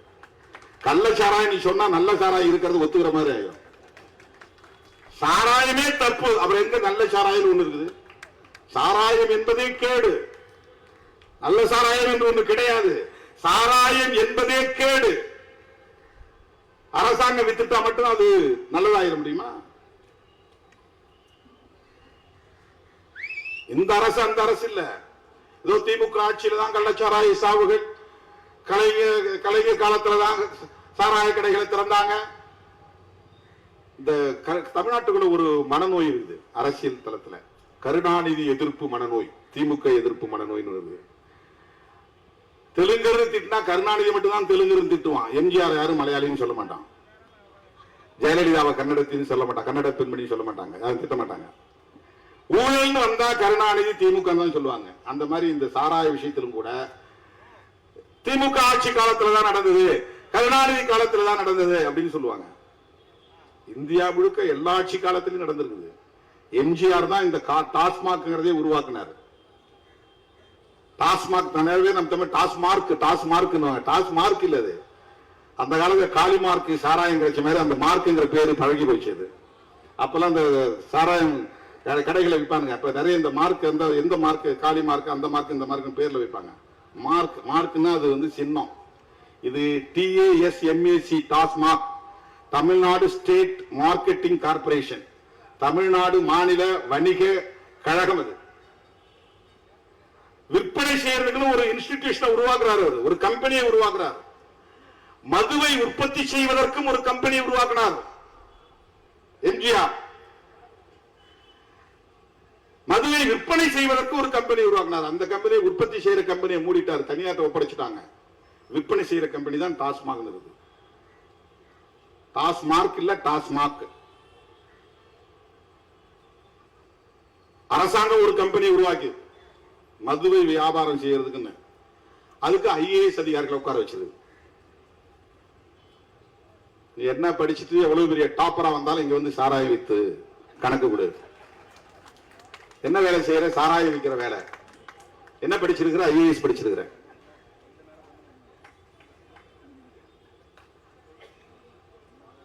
இதுக்கு மாதந்தோறும் ரிவ்யூ மீட்டிங் நடக்குது அகில இந்த அளவுல. இந்தியாவில் இருக்கக்கூடிய மாநிலங்களில் 4 மாநிலங்களில் மட்டும்தான் இன்னைக்கு புரோஹிபிஷன் இருக்கு. புரோஹிபிஷன்னா மது விலக்கு, மது விலக்குன்னா மது கூடாதுங்கிறது. குஜராத், பீகார், மிசோரம், நாகாலாந்து பெரிய மாநிலங்கள்ல 2. அது காந்தி பிறந்த மண்ணுங்கிறதுக்காக வச்சிருக்காங்க குஜராத். அது அவரை அவமானப்படுத்துற மாதிரி ஆயிரும். அங்கேயும் கள்ளச்சாராய சாவுகள், பீகார்லையும் கள்ளச்சாராய சாவுகள், ஆந்திராவில் கள்ளச்சாராய சாவுகள், கேரளாவில் கள்ளச்சாராய சாவுகள் எல்லா காலத்திலும் நடக்குது. கலைஞர் 71 மதுவிலக்கு சட்டத்தை தளர்த்தினார். பிறகு 74 3 நாள், 7 வருஷம் இல்ல, 84 எம்ஜிஆர் கொண்டு வந்தார். பிறகு அவர் 3 நாள், அப்புறம் ஓபிஎஸ் காலத்தில் வந்துச்சு, ஜெயலலிதா காலத்திலும் வந்துச்சு, 2001 2002 தொடர்ச்சியா மாறி மாறி வந்திருக்கு. இது இந்த கட்சி தான் காரணம், இந்த முதல்வர் தான் காரணம் என்று சொல்வதற்காக நான் சொல்லவில்லை. இது சமூக தீங்கு, தேசத்திற்கு எதிரான ஒன்று. அரசாங்கமே சட்டப்பூர்வமாக இந்த பாதிப்பை அங்கீகரிக்க கூடாது என்பதுதான். இல்ல கண்ட்ரோல் பண்ண முடியாது, இந்த சாராயம் இல்லைன்னா அவன் கள்ளச்சாராயத்தில் நிறைய குடிச்சிட்டு சாவுவான். இது என்ன ஜஸ்டிபிகேஷன்? என் வீட்டுக்காரனை கண்ட்ரோல் பண்ண முடியல, அதனால நான் எல்லாத்தையும் விட்டுறேன், தம்பிகளா எல்லாரும் நம்ம சேர்ந்து குடிப்போம் அப்படின்னு முடிவு எடுக்குமா? வீட்டிலேயே அதை அங்கீகரிச்சிருமா? என் வீட்டுக்காரனை என்னால கண்ட்ரோல் பண்ண முடியல, அதனால நான் என் புருஷனோட சேர்ந்து நானும் குடிக்க போறேன், என் பிள்ளைகளையும் குடிக்க வைக்க போறேன், இனிமே நான் பள்ளிக்கூடத்துக்கு அனுப்ப மாட்டேன், ஸ்கூல்ல அனுப்ப மாட்டேன். ஏன்? அவனை கண்ட்ரோல் பண்ண முடியல, அவனை திருத்த முடியல. ஏதோ ஒரு 4% 5% எவனோ கள்ளச்சாராயம் காய்ச்சி குடிக்கிறாங்கிறதுக்காக ஒட்டுமொத்த தேசத்திலும் சட்டப்பூர்வமாக அரசாங்கமே நிறுவனத்தை உருவாக்கி சாராயத்தை கொள்முதல் செய்து அதை விற்பனை செய்து அது வருமானத்தை தேடுவது என்பது எந்த வகையிலே நியாயப்படுத்துவது? குற்றங்களை தடுக்க முடியவில்லை, போலீஸ் ஸ்டேஷன் மூடிடலாமா? குற்றங்களை தடுக்க முடியவில்லை, நீதிமன்றங்களை மூடிவிடலாமா? எல்லாம் திறந்து விட்டுலாம், யார் வேணாலும் என்ன வேணாலும் பண்ணீங்க, எவனை வேணாலும் திருடிக்கும், யாரை வேணாலும் போய் ராபரி பண்ணு, வழிப்பறி பண்ணு, கண்ட்ரோல் பண்ண முடியல. எத்தனை போலீஸ போட்டாலும் எத்தனை ஸ்டேஷனை திறந்தாலும் திருட்டு நடந்துகிட்டு தான் இருக்குது, கொள்ளை நடந்துகிட்டு தான் இருக்குது, பெண்களுக்கு எதிரான குற்றங்கள் நடந்து கொண்டே இருக்கிறது. இதை சட்டப்பூர்வமாக்கி விடலாமா? அங்கீகரித்து விட முடியுமா? குற்றங்கள் நடந்து கொண்டே இருந்தாலும் தடுப்பதற்குரிய நடவடிக்கைகளை செய்வதுதான் தவிர்க்க முடியாத ஒரு தேவை. அதுதான் அறம், அதுதான் அறம். அரசாங்கமே விக்குது, அதனால ஓபனா கள்ளச்சாராயம் வைக்கிறான். கள்ளச்சாராயத்தை கட்டுப்படுத்துறதுக்கு PEW ஒரு விங் வச்சிருக்காங்க, ப்ரோஹிபிஷன் என்ஃபோர்ஸ்மென்ட் விங் நினைக்கிறாங்க. மது விலக்கு அமலாக்க பிரிவு.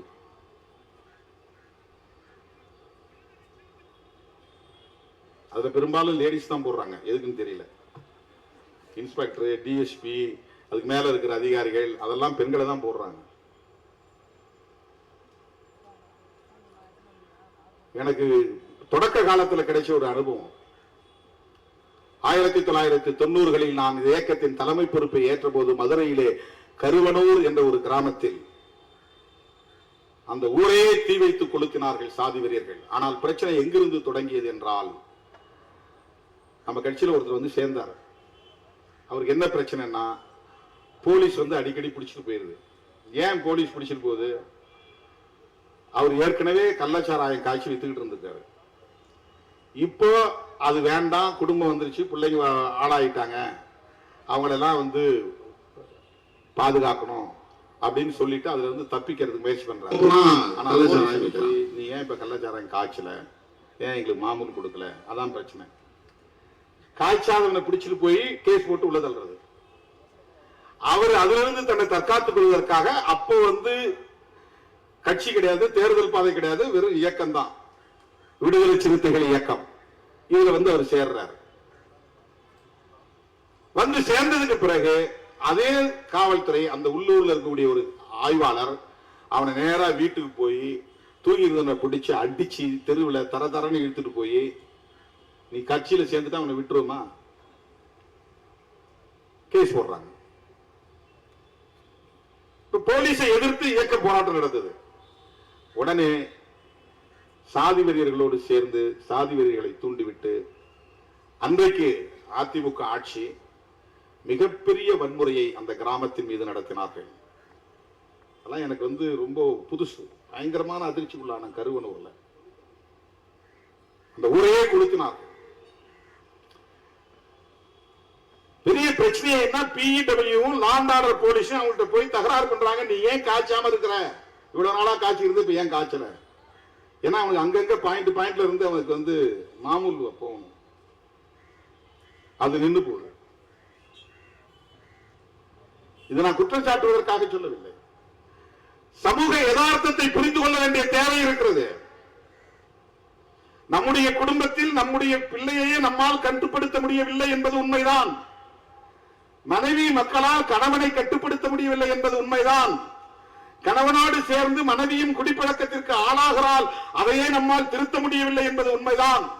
எனவே ஒட்டுமொத்தமாக இது அரசுதான் பொறுப்பு, காவல்துறை தான் பொறுப்பு. ஏன் அவர்கள் கட்டுப்படுத்தவில்லை, ஏன் அவர்கள் திருத்தவில்லை என்று நாம் பொத்தாம் பொதுவிலே அரசியல் ஆதாயம் தேடக்கூடிய வகையிலே குற்றம் சுமத்த விரும்பவில்லை. அது முடியாது என்பது தெரியும். ஆனால் முடியாது என்பதை காரணம் காட்டி கள்ளச்சாராய பேர்வழிகள் ஆதிக்கம் செய்வார்கள் என்பதை காரணம் காட்டி அதை சட்டப்பூர்வமாக அங்கீகரிப்பது குற்றம். அதை ஏற்க முடியாது. அதை விடுதலை சிறுத்தைகள் கட்சி கடுமையாக எதிர்க்கிறது. இதனால எவ்வளவு பெரிய லாபம் வந்தாலும் கூடாது என்பதுதான் பேரறிஞர் அண்ணாவின் கொள்கையாக இருந்தது. அண்ணா காலத்திலேயே மதுவிலக்கை தளர்த்த வேண்டும் என்று எல்லோரும் சொன்ன காலத்தில் அவர் முதல்வராக இருந்த காலம் மிக குறைவான காலம், 67 இருந்து 69.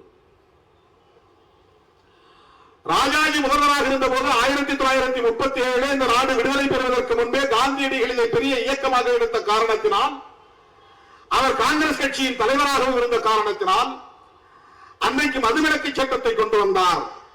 அது பல ஆண்டுகள், 20-25 ஆண்டுகள் நடைமுறையில் இருந்தது. காமராஜர் ஆட்சியில் இருந்த வரையிலும் நடைமுறையில் இருந்தது. அதன் பிறகு இந்தியா முழுவதும் மதுவிலக்கு தளர்த்தப்பட்ட நிலையிலே தமிழ்நாட்டில் மதுவிலக்கை தளர்த்த வேண்டிய தேவை உருவானது என்று காரணம் சொல்லி 71 ஆட்சிக்கு வந்த கலைஞர் மதுவிலக்கை தளர்த்தினார், சட்டத்தை திருத்தினார். ஆனால் மக்களிடத்திலே எழுந்த எதிர்ப்பால் 74 மூடினார். திறந்தவர் மூடினார் என்பதும் வரலாறு, அதையும் சேர்த்து சொல்ல வேண்டும். பிறகு 7 ஆண்டுகள் அப்படியே கிடந்த நிலையிலே 81 எம்ஜிஆர் திறந்தார். இதெல்லாம் இவர்தான் காரணம் அவர்தான் காரணம் என்பதற்காக சொல்லவில்லை. இந்த புரோஹிபிஷன் சம்பந்தமான சட்டம் எப்படி வந்தது, எப்படி மாறியது, எப்படி தளர்த்தப்பட்டது என்கிற வரலாற்றை சொல்லுவதற்காக நான் சொல்லுகிறேன். தோழர்களே, இன்றைக்கு தேசிய அளவில் மனிதவள இழப்பு என்பது அரசுக்கு வருகிற வருமானத்தை விட கடுமையான பாதிப்பை தருகிற இழப்பு. இப்ப சில பேர் டி அடிக்ஷன் சென்டர் உருவாக்குங்கன்றாங்க. நீ கடையை மூடிட்டா எதுக்கு டி அடிக்ஷன் சென்டர்? கடையை மூடி திறந்தோறும் குடிக்க பழகிறோம். அதுக்கு IMFL பேரு. IMFL அப்படின்னா இந்தியன் மேடு ஃபாரின் லிக்கர், வெளிநாட்டு சரக்கை இந்தியாவிலேயே உற்பத்தி பண்றோம்னு அர்த்தம். அதுக்கு பேரு. நேரடியாக வெளிநாட்டு சரக்கை வாங்கிட்டு வரவங்க இருக்கிறாங்க சில பேர். அது அவங்க பெரிய ஆளு, அவங்க எல்லாம் அதை வாங்கிட்டு வர்றதுங்கிறது எல்லாராலையும் முடியாது. சில பேர் கிஃப்ட் அப்படிதான் கொடுப்பாங்க. நான் பிரான்ஸுக்கு போனப்போ ஒருத்தர் அதுதான் கொண்டாந்து எனக்கு நீட்டினா. எனக்கு அந்த பழக்கம் இல்லைங்க.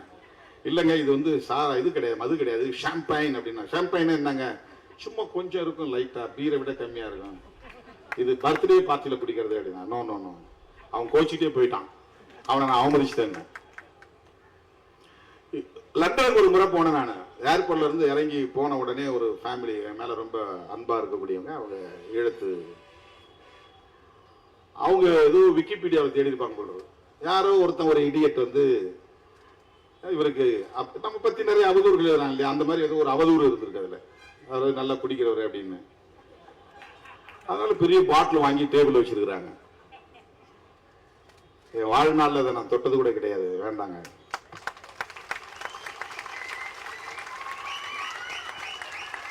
வெளிநாட்டு சரக்கு அப்படின்னா எல்லாரும் உடனே அதுக்கு ஈல்ட் ஆகணும் நிறைய பேர் இருக்கிறாங்க. இந்த வெளிநாட்டு சரக்கு வாங்கிட்டு வந்து கிஃப்டா கொடுப்பாங்க, அங்க இருந்து வாங்கிட்டு வந்து இங்க கிஃப்டா கொடுப்பாங்க, அதுக்கு ஒரு பெரிய மதிப்பு.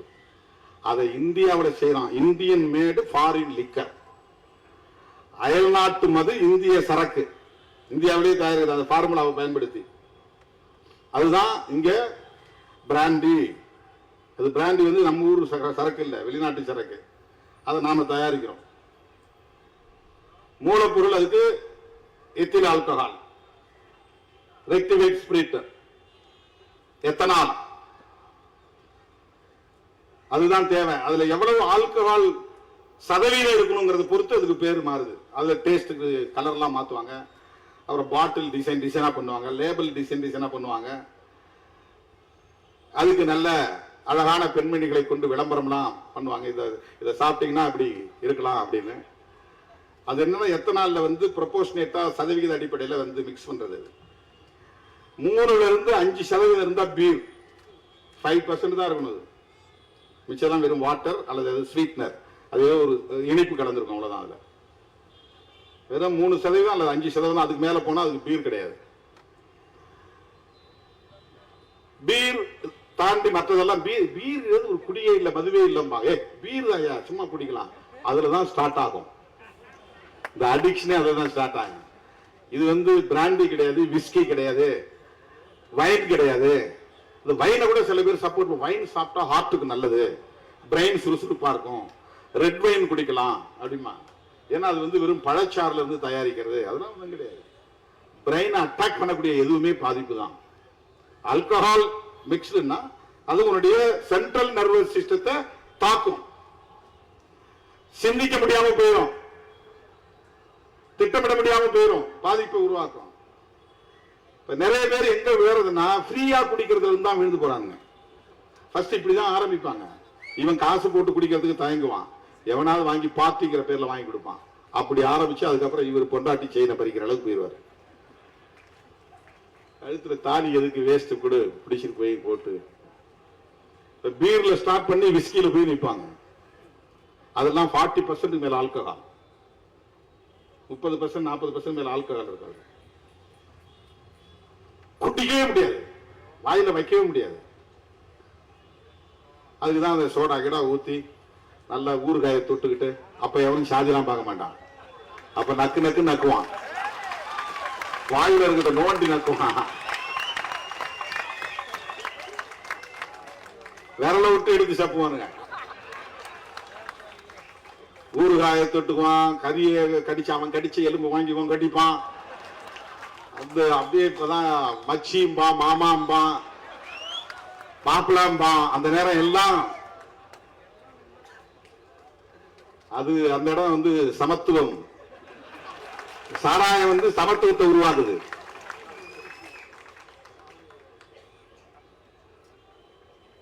அவனுடைய பார்வையில பீர்ல தொடங்கிதான் அது நடக்குது. அது IMF ஃபாரின் சரக்கு தான், அது இந்தியாவில் தயாரிக்கிறாங்க. இததான் இன்னைக்கு டாஸ்மாக் செய்யுது. தனியார் கம்பெனிகள் இருந்து தயாரிச்சு வாங்கி கொள்முதல் பண்ணி கடைகளை விற்பனை பண்றான். இந்த பீர் மட்டும்தான் 200 ரூபாயோ 300 ரூபாயோ, மற்றதெல்லாம் கொடுத்து வாங்க முடியாது இந்த உழைக்கிற தொழிலாளர்களா. இவர் சம்பளமே ஒரு நாளைக்கு 200 ரூபாயில இருந்து 600க்குள்ளதான் உழைக்கிறவன், மூட்டை தூக்குறவனுக்கு 400 ரூபாய் அல்லது 300 ரூபாய் அல்லது 600 ரூபாய், அதிகபட்சம் போனா 600 ரூபாய். கட்டட வேலைக்கு போறவனுக்கு 1000 ரூபாய் கிட்டத்தட்ட வரும், அவனும் குடிக்கிறான். அதுலயும் பொம்பளை ஆளுங்க சித்தாள் வேலை பாக்குறாங்க, அவங்களுக்கு கம்மி தான், 400 ரூபாய் கிட்டத்தட்ட 300 ரூபாய் கம்மியா இருக்கும். ஆண்களுக்கும் பெண்களும் ஒரே மாதிரி தான் வேலை செய்வாங்க, ஆனா பெண்களுக்கு 300 ரூபாய்க்கு கம்மியா தான் கொடுப்பான் சம்பளம். அவனுக்கு வீட்டுக்கும் காசு கொடுக்கணும், சாப்பாட்டு அரிசி வாங்கணும், பருப்பு வாங்கணும், வேற பொருள் வாங்கினா அவனுக்கு 60 ரூபாய்க்கு சாராயம் கிடைக்கும் போது எப்படி அது நாடி போகாம இருப்பான். அப்ப அவங்க தான் டார்கெட்டிங் பீப்புள். யாருக்கு? இந்த கள்ளச்சாராயம் காய்ச்சக்கூடிய கும்பலுக்கு. டாஸ்மாக் போய் 300 ரூபாய் கொடுத்து வாங்க முடியாது, 200 ரூபாய் கொடுத்து வாங்க முடியாது, விஸ்கி பிராண்டி வாங்க முடியாது. இந்த பீரை குடிச்சு குடிச்சு பழகி போய் அவனுக்கு அது இம்யூன் ஆயிரும். அப்புறம் போதைய ஏன்னா ஒண்ணுமே ஏறலையா, ஒண்ணுமே இல்லையே, வியாதி குறிச்சு பார்ப்போம், ஒண்ணுமே இல்லையே. அவனுக்கு கூடுதல் போதை தரக்கூடிய இன்னொரு பொருள் தேவைப்படுகிறது, குறைந்த விலையில் கூடுதல் போதை. அதுதான் கள்ளச்சாராயம், அதுதான் நச்சு சாராயம். அதனாலதான் போறான் அவன். கூடுதல் போதைங்கிறத ரொம்ப முக்கியமான பாயிண்ட். அதுல அது யாரும் சொல்ல மாட்டாங்க. நீ கடையில வாங்கக்கூடிய பொருள்ல விஸ்கி பிராண்டி போனா அது நல்ல போதை கிடைக்கும். ஆனா பீர் அப்படிங்கிற லெவல்ல கிடைக்கிற பொருள்ல போதை கிடைக்காது. ஆனா அங்கேயும் திருட்டுத்தனம் நடக்கிறது. அரசாங்கம் டாஸ்மாக் கடைகளில் விற்கக்கூடிய அந்த பாட்டிலையும் சீலை உடைச்சிட்டு அதுல கள்ளச்சாராயத்தை மிக்ஸ் பண்ணி ஃபேக் சீல் ஒட்டி விற்கிற வியாபாரமும் நடக்குது. அதெல்லாம் எக்ஸ்ட்ரா. இவன் மொத்தம் இன்னைக்கு 200 பாட்டில் விற்கணும் பீர் பாட்டில்னு ஒரு கணக்கு கொடுக்குறான்னா அதை அவன் 300 பாட்டிலா 400 பாட்டிலா மாத்திடுவான். 200 பாட்டில் மட்டும்தான் கடை கணக்கு கொடுப்பான். சேல்ஸ்மேனு சூப்பர்வைசர் சேர்ந்து செய்யற வேலை. கள்ளச்சாராயம் கடைக்குள்ள போயிடும். அதை உடைச்சி பழைய பாட்டில் ரெடி பண்ணி வச்சுக்குவாங்க. அதே மாதிரி சீல் ரெடி பண்ணி வச்சுக்குவாங்க. இதெல்லாம் மிக்ஸ் பண்ணி 200 பாட்டில் இருக்கக்கூடிய மதுவை 400 பாட்டில் நிரப்பிடுவாங்க. தேவையானதை மிக்ஸ் பண்ணி கள்ளச்சாராயத்தை மிக்ஸ் பண்ணி இப்போ எக்ஸ்ட்ரா 200 பாட்டில் வித்தானா அந்த பணம் அவனுக்கு, அங்க இருக்கிற 4 பேருக்கு அது சேர்ந்தது. அதை தெரிஞ்சு அவனா கேட்டானா அவனுக்கு ஒரு கமிஷன் போகும். டாஸ்மாக் கடையிலேயே கள்ளச்சாராயம் விற்கப்படுகிறது. எல்லா இடத்துலயுமே அது மாதிரி இருக்கு. நீங்க ஆட்டுக்கறி தான் போய் வாங்குற இடத்துல எல்லாத்தையும் மாட்டுக்கறியும் சேர்த்து விற்கிறாங்க. அது பல பேருக்கு தெரியாது. நான் மாட்டுக்கறிலாம் சாப்பிடுற பழக்கமே இல்லை. நான் மட்டன் தான் சாப்பிடுவேன்பா. மட்டன் கறியோட பீஃப் சேர்ந்து விற்கிறாங்க. அப்படிதான் எல்லா பொருளுமே. அப்படிதான் நல்ல சாராயத்தோட கள்ளச்சாராயம் கலந்து விற்கிறாங்க. மட்டன் கடைகளுக்கெல்லாம் பீஃப் சப்ளை பண்ற ஆளே அவனுக்கு தெரியும். மட்டன் மாதிரியே வெட்டி கொண்டு போய் கொடுத்துருவாங்க. உன் கண்ணு முன்னாலே இப்படி அறுப்பான். ஆனா சேர்த்து எடை போடும்போது கலந்து கொடுத்துருவான். நீ கண்ணை நேரா முழிச்சு பார்த்துட்டே இருந்தா கூட கலப்பான். உனக்கு தெரியாது, வித்தியாசம் தெரியாது உனக்கு. அந்த மாதிரிதான் இது. தோழர்களே, நம்முடைய கோரிக்கை என்பது அதிமுக வைக்கிற கோரிக்கை அரசியல் கோரிக்கை, விடுதலை சிறுத்தைகள் வைக்கிற கோரிக்கை மக்கள் கோரிக்கை. அண்ணாமலையும் எடப்பாடி பழனிசாமியும் வைக்கிற கோரிக்கை திமுக தான் காரணம், திமுக ஆட்சிதான் காரணம் என்று அரசியல் ஆதாயம் தேடுவதற்கான விமர்சனம், கண்டனம். விடுதலை சிறுத்தைகள் வைக்கிற கோரிக்கை இந்தியா முழுவதும் தேசிய கொள்கையாக மதுவிலக்கு கொள்கையை மாற்ற வேண்டும். அதற்கு அரசமைப்பு சட்டம் இடம் கொடுக்கிறது. டைரக்டிவ் பிரின்சிபல் ஆர்டிகல் 47 அதை வலியுறுத்துகிறது. இந்திய ஒன்றிய அரசும் மாநில அரசுகளும் இணைந்து மதுவிலக்கு கொள்கையை நடைமுறைப்படுத்த வேண்டும். மனித வளத்தை சிதைக்கிற முயற்சியை கைவிட வேண்டும். மது விற்பனையால் கிடைக்கிற லாபத்தை விட மனித வளத்தை அழிப்பது மிகப்பெரிய பாதிப்பு. ஹியூமன் ரிசோர்ஸ் கடுமையாக பாதிக்கப்படுகிறது. அது அழியக்கூடிய இளைஞர்களை எத்தனை பேர் பெரிய சிந்தனையாளர் இருப்பாங்க யாருக்கு தெரியும். தோழர் வீரபாண்டி இங்க பேசும்போது நமக்கு ஒரு பிரைட்னஸ் கிடைக்குது, ஒரு வெளிச்சம் கிடைக்குது. அவர் குடிப்பழக்கத்துக்கு ஆளானா அப்படி பேச முடியுமா? அவர் அடிக்ட் ஆயிட்டாருன்னா அவரால் அப்படி பேச முடியுமா?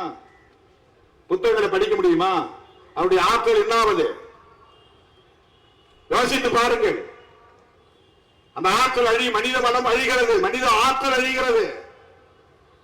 பெரிய சிந்தனையாளர். அப்ப வெளிநாட்டுக்காரெல்லாம் குடிக்கலையா? வெஸ்டர்ன் பீப்புள அவன்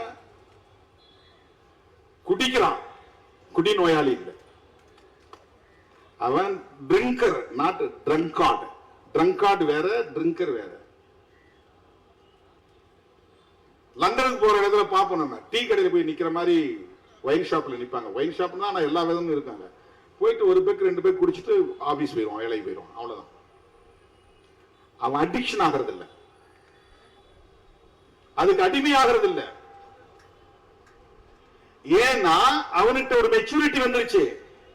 என்ன மெச்சூரிட்டி வந்துருச்சு? எதை எப்போது எப்படி பயன்படுத்த வேண்டும் என்கிற அறிவும் ஆற்றலும் அவன்கிட்ட வளர்ந்துருச்சு. அவன் வெல் எஜுகேட்டட்.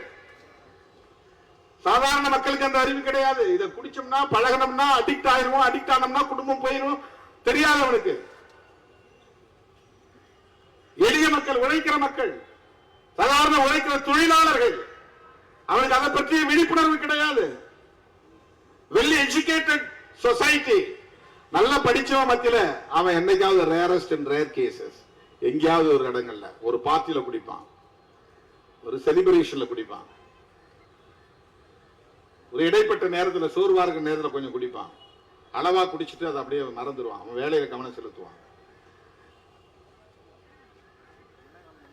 அடிக்ட் ஆகல, இது அடிக்ஷன். குடி நோயாளிகளாக மாறுகிறார்கள், கஞ்சாவுக்கு அடிமையாகிறார்கள், பிரவுன் சுகருக்கு அடிமையாகிறார்கள், பான் பராக் போன்ற பல பொருள்களில் இன்றைக்கு நிக்கோட்டின் இருக்கிறது. அதை உதடுகளிலே வாயிலே போட்டு அடைக்கிறார்கள். அதுல நிறைய புற்றுநோய் வருகிறது.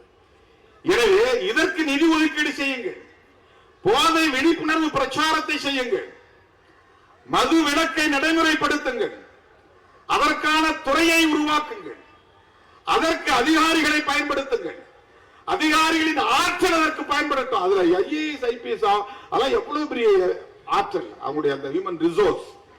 ஒரு ஐஏஎஸ் ஆபீசர் தான் சாதாரண கிடையாது. எத்தனை கோடிகள் அரசு பணத்தில் செலவாக ஒரு ஐஏஎஸ் உருவாக்குறதுக்கு, ஐபிஎஸ் உருவாக்குறதுக்கு. அவங்களுடைய பிரெயின் எவ்வளவு வலிமையான மூளை. அதை எதுக்கு போய் நாம பயன்படுத்துறோம், எதற்கு பயன்படுத்துகிறோம்? தயவு கூர்ந்து எண்ணி பார்க்க வேண்டும். இது ஒரு கட்சிக்கு எதிரான ஆர்ப்பாட்டம் அல்ல, ஒரு மாநில அரசுக்கு எதிரான ஆர்ப்பாட்டம் அல்ல, ஒரு தனி நபருக்கு எதிரான ஆர்ப்பாட்டம் அல்ல. நான் முகநூல் நேரலையில் பேசும்போது சொன்னேன், இதற்கு முதலமைச்சர் மட்டும்தான் பொறுப்பேற்க வேண்டும், ஒரு குறிப்பிட்ட கட்சி தான் பொறுப்பேற்க வேண்டும் என்று சொல்லுவது ஏற்புடையதல்ல. இப்படிப்பட்ட இந்த அவலங்களுக்கு ஒவ்வொருவரும் பொறுப்பேற்க வேண்டும். நானும் தான் பொறுப்பு. இதை நான் இத்தனை காலம் வேடிக்கை பார்த்திருக்கிறேன். நானும் குற்றவாளிதான். இவ்வளவு நாள் கண்டும் காணாமல் இருந்திருக்கிறேன். நானும் தான் இதற்கு பொறுப்பு. இவ்வளவு நாள் இதை சகித்திருக்கிறேன். நானும் தான் குற்றவாளி. இந்த மனித வளம் அழிவதை நான் பார்த்துக் கொண்டிருக்கிறேன். நானும் குற்றவாளிதான். இங்கே உள்ள ஒவ்வொருவரும் அதற்கு பொறுப்பேற்க வேண்டும். சும்மா போற போக்கில் இந்த ஆட்சி தான் காரணம், இந்த அரசு தான் காரணம் சொல்லிட்டு போறதுங்கிறது ஒரு டெம்பரரி பொலிட்டிக்கல் கெயின். அது இந்த சந்தர்ப்பத்தையும் பயன்படுத்தி அரசியல் செய்யறதுங்கிறது ரொம்ப அருவருப்பானது, அநாகரிகமானது. அப்படிப்பட்ட அருவருப்பான அநாகரிகமான அரசியலை நாங்கள் செய்யவில்லை.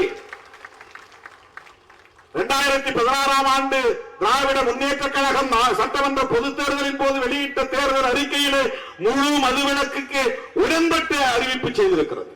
திமுகவினுடைய கொள்கைதான் இன்றைக்கு இந்த ஆர்ப்பாட்டத்தின் கருப்பொருள், முழு மதுவிலக்கு. அவங்களுக்கு அதுல உடன்பாடு இருக்கு. அதற்கு முன்னதாக விடுதலை சிறுத்தைகள் கட்சி நடத்திய மது ஒழிப்பு விழிப்புணர்வு பிரச்சாரம் குறித்து தோழர்கள் சொன்னார்கள். சசி பெருமாள் சாவுக்கு நான் போய்விட்டு வந்தேன். அண்ணன் வைகோ அவர்களின் ஊரிலே இருந்த டாஸ்மாக் கடையை மூட சொல்லி நடத்திய போராட்டத்தின் போது அவருடைய தாயாரும் அந்த ஆர்ப்பாட்டத்தில் கலந்து கொண்ட போது நானும் அந்த இடத்திலே இருந்தேன். மது ஒழிப்பு பிரச்சார பணியில் விடுதலை சிறுத்தைகள் மிகப்பெரிய இயக்கத்தை கடந்த காலத்தில் எடுத்திருக்கிறோம். மறுபடியும் நான் சொல்லுகிறேன், 2015 பெரியார் பிறந்த நாள் செப்டம்பர் 17 அக்டோபர் 2 காந்தி பிறந்த நாள் வரையில் தொடர் பிரச்சார இயக்கத்தை மேற்கொண்டோம். நான் இந்த மாபெரும் ஆர்ப்பாட்டத்தில் அறிவிக்க கடமைப்பட்டிருக்கிறேன்.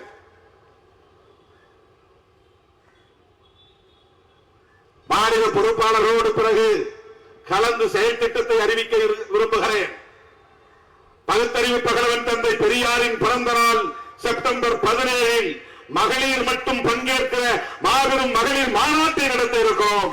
மதுவிலக்கு அமல்படுத்த கோரி 5 லட்சம் பெண்களை திரட்டி மிகப்பெரும் மாநாட்டை நடத்த இருக்கிறோம். தேசிய அளவில் மதுவிலக்கு கொள்கையை நடைமுறைப்படுத்து என்பதுதான் கோரிக்கை. இன்றிலிருந்து அந்த போராட்டத்தை நாம் முன்னெடுக்க வேண்டும். அதற்கான களப்பணிகளை நாம் திட்டமிட வேண்டும். எப்படி 10 லட்சம் பேர் திரண்ட வெல்லும் ஜனநாயக மாநாடு நடந்ததோ அதை போன்ற ஒரு தாக்கத்தை பெண்கள் மட்டுமே பங்கேற்கிற ஒரு மாபெரும் மாநாட்டை நாம் நடத்த வேண்டும். இது பெண்களின் போர்க்குரலாக மாற வேண்டும். இது மாநில அரசுக்கு எதிராகவோ அல்லது ஆளும் கட்சிக்கு எதிராகவோ நடத்தப்படுகிற இயக்கம் அல்ல. இந்திய மனித வளத்தை பாதுகாப்பதற்கான ஒரு பொறுப்புணர்வுடன் கூடிய ஒரு நிகழ்வு. புரட்சியாளர் அம்பேத்கர் வலியுறுத்திய கோரிக்கை தந்தை பெரியார் முன்னெடுத்த போராட்டம். காந்தியடிகள் தம் வாழ்வில் மிக முக்கியமான கோரிக்கையாக முன்வைத்தது ஒன்று. ஐயன் திருவள்ளுவரின் விருப்பம். அந்த அடிப்படையிலே மாண்புமிகு முதல்வருக்கும் தமிழ்நாடு அரசுக்கும் நாங்கள் விடுக்கிற வேண்டுகோள், உங்களுக்கு மிகப்பெரிய ஒரு வாய்ப்பு கிடைத்திருக்கிறது. மிகப்பெரிய வாய்ப்பு கிடைத்திருக்கிறது. காலமெல்லாம் உங்கள் பெயர் இந்த மண்ணில் போற்றப்படும், உச்சரிக்கப்படும். இந்த டாஸ்மாக் கடைகளை மூடுவது என்று துணிந்து நீங்கள் முடிவெடுக்க வேண்டும். இது ஒரு புரட்சிகரமான முடிவாக அமையும். இந்தியாவே உங்களை திரும்பி பார்க்கும். தமிழ்நாட்டு மக்கள் உங்களை போற்றுவார்கள். இன்றைக்கு உங்களை போற்றி 40க்கு 40 வெற்றியை தந்த தமிழ்நாட்டு மக்கள் அடுத்தடுத்து வருகிற எல்லா தேர்தல்களையும் உங்களுக்கு வெற்றி மாலையை சூட்டுவார்கள். நீங்கள் செய்ய வேண்டிய ஒரே ஒரு முடிவு, எடுக்க வேண்டிய ஒரே ஒரு முடிவு, எல்லா விமர்சனங்களையும் தூக்கி குப்பையிலே வீசக்கூடிய அளவுக்கான ஒரு முடிவு, துணிச்சலாக எடுக்க வேண்டிய முடிவு, புரட்சிகரமான ஒரு முடிவு, ஒட்டுமொத்த இந்திய தேசத்திற்கே வழிகாட்டக்கூடிய ஒரு முடிவு. டாஸ்மாக் கடைகளை மூடப்போகிறோம், அரசு மதுபான கடைகளை மூடப்போகிறோம் என்கிற முடிவாக இருக்க வேண்டும்.